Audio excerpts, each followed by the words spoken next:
Hello, this is uh, a novelette that I actually published on Amazon.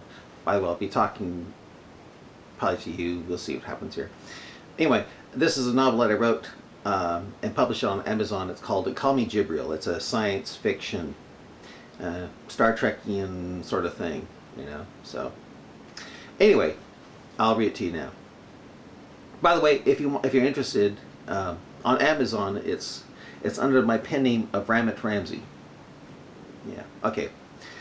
A powerful time-traveling being from a Star Trek universe goes back in time to the 7th century to give pointers to his messenger Muhammad on how to make Allah's religion victorious after he notices that a lot of Muhammad's 7th century thinking made it into his Quran, causing Islam to fade out in the 21st century when people became more knowledgeable about the Quran and science.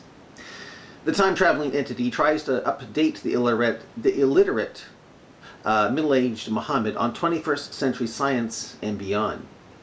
So successful is the being able to pull it off by also giving Muhammad a pill to make him a super genius with lightning bolts coming out of his hands, that a rival from the future shows up to try to save Earth from the oppressive Borg-like robots created when the being calling itself Jibril is successful in giving pointers to his messenger. Okay, now Call Me Jibril starts here. On the spaceship Mutania, Newton and his crew chased their mortal enemy, Doug Davis 1, also known as the Black Mutant, through a time portal created by the fiendish being as it took his time machine of a spaceship into the past to try to change time to his advantage.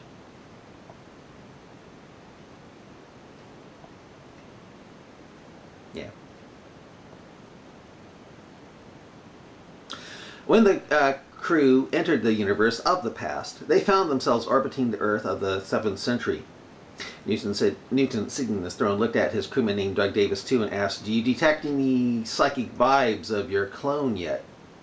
Doug brushed his long, straight hair back, thought, and then said, "He has mutated more so than usual. I don't know if I'll be able to be any good at finding him today, but I'll try.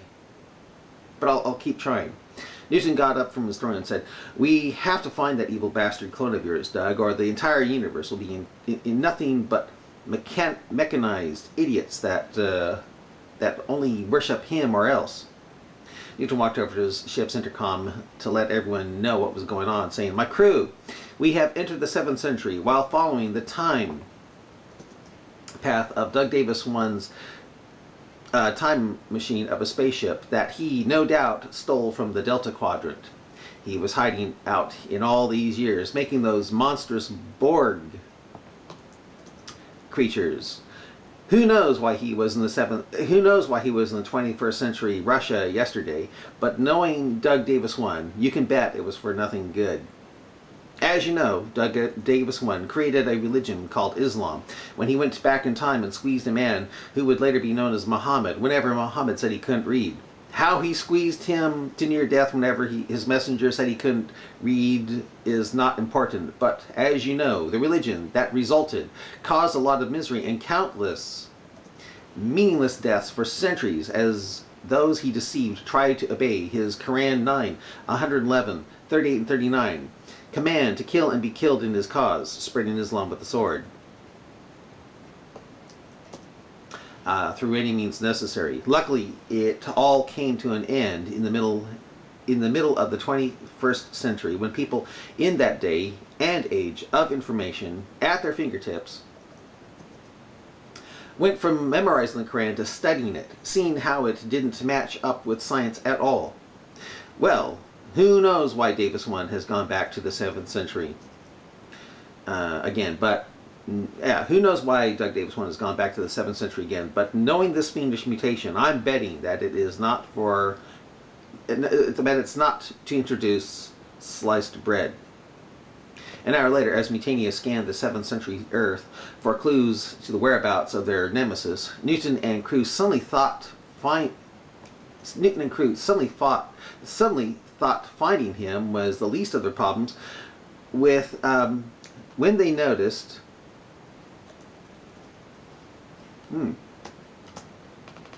when they noticed an object in Earth's orbit with them. It was a black, dark cube shaped structure that would be invisible if it wasn't for reflected sunlight off the Earth, revealing its position to them. It was thinking it was a Borg ship, Newton commanded his crew to get to battle stations. As they got closer to the Borg-like object, Newton and crew noticed that the thing had a black curtain with gold design draped over it. Is it a Borg ship? Wondered Newton. Don't know, said crewman Sergeant Storm. Whatever it is, it sure is creepy looking. After a sensor scan, Major Matt Mason 3, a human clone of Newton, responded with, "It's too small to be a Borg ship, and there are no life signs coming from it. Not even Borg. It appears to be mostly a hollow cube. However, on its outside corners, I've detected what seems to be a bunch of fecal matter located in what seems to be a giant silver vagina." Newton thought then and said, "A giant silver vagina with fecal matter inside it, you say?" Obacoba, the only half-human, half-space alien, but mutated from the same energy that mutated Newton to what he was, said under curly locks of red hair due to the ginger he was, "Maybe that silver vagina is not a vagina, but it's a toilet and someone forgot to flush it." "True," said Newton, "but if so, then whoever built it really didn't care about privacy." "Yes," said pretty Sheena, the only girl on the ship. "It's located on the outside corner, for crying out loud." Jeff Long, the non-mutated clone of Obacoba, who was not genetically spliced with alien DNA, yet had red hair and freckles like his mutated replica, said, "A scan of the thing reveals no pipes or plumbing, and inside the structure are a bunch of rocks and statues drifting about." Obacoba then said, "This is interesting, Newton. The crap in the silver vagina is from camels." "Camel crap?" the astounded Captain Newton replied. "What's camel crap doing up in the 7th century Earth orbit?" As Newton and crew tried to figure out a mystery that they hoped would lead them to their enemy, down on the Earth, on the west side of the Arabian Peninsula, in a cave outside the town of Mecca, the founder of Islam, called Cotton, who would later be known as Muhammad, was scared as he entered the cave of where it all began, when a strange being with a very long, powerful serpentine tail used that tail to coil around him and squeeze him to near death whenever he said he couldn't read. Although his wife Khadija convinced him he wasn't demon-possessed some years earlier, he wondered if he wasn't in some way demon-oppressed at least. That the thing that attacked him in this very cave he was venturing into, again in search of his favorite pet goat, was an evil jinn. For one thing, ever since then, whenever he got a revelation from it, a revelation he felt were the most difficult of revelations, sweat poured from him, and he felt horrible, as if having an epileptic fit, making those around him tremble with fear. The man, Cotton, who would later be known as Muhammad, said he heard the sound of a bell ring right before the painful revelations came to him, seeming to be totally oblivious to the fact that he said that bells were the musical instruments of Satan. Suddenly, as the founder of Islam picked up his pet goat and petted and kissed it, as it kicked and flopped its long ears about as it struggled to get free, the goat suddenly seemed more frightened than usual. It made a loud baa and jumped out of Cotton's arms, quickly running out of the cave.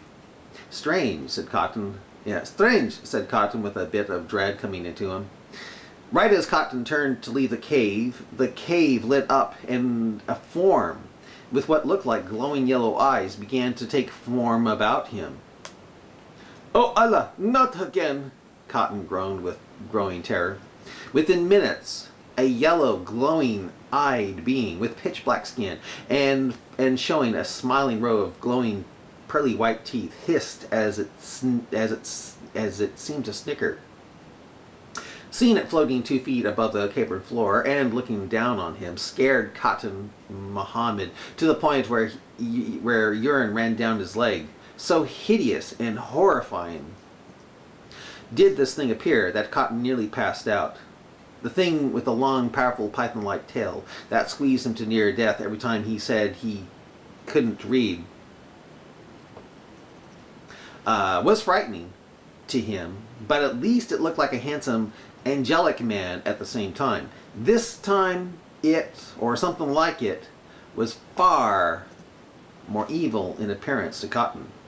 Like the first being, it also had a tendency to angrily show its teeth aloud at him. You know, I think I better stop this because I think I have, if it gets too, oh, it's not recording. Okay, well, shoot, I'll stop it here.